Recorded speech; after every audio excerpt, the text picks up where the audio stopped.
निवडणूक आयोगाच्या निकालावरून राष्ट्रवादीच्या दोन्ही गटात आरोप प्रत्यारोप होत आहे। प्रफुल्ल पटेल आणि जितेंद्र आव्हाड काय म्हणाले पाहूया। कोणती महाशक्ती मला माहीत नाही, एकच आहे की ते लीगल ऑर्डर आहे, स्पीकिंग ऑर्डर आहे, वाचलं तरी पाहिजे ना, त्याशिवाय कसं तुम्ही सांगू शकतात?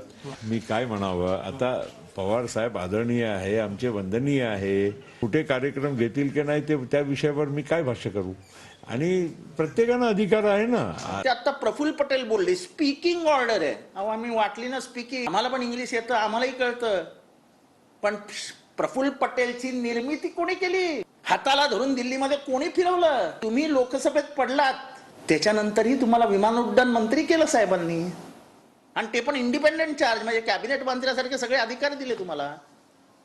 कुठल्याही मीटिंगला जायचं झालं तर प्रफुल्ल तू जा, साहेबांचं वाक्य असायचं। आणि या सगळ्यांचा हातभार लागलाय शरद पवारांचा गळा घोटायला, आणि तरी आज मोठ्या तोंडाने बोलतायत की आम्हाला न्याय मिळाला। नियती कसा सूड घेईल हे काळ बघेल आता।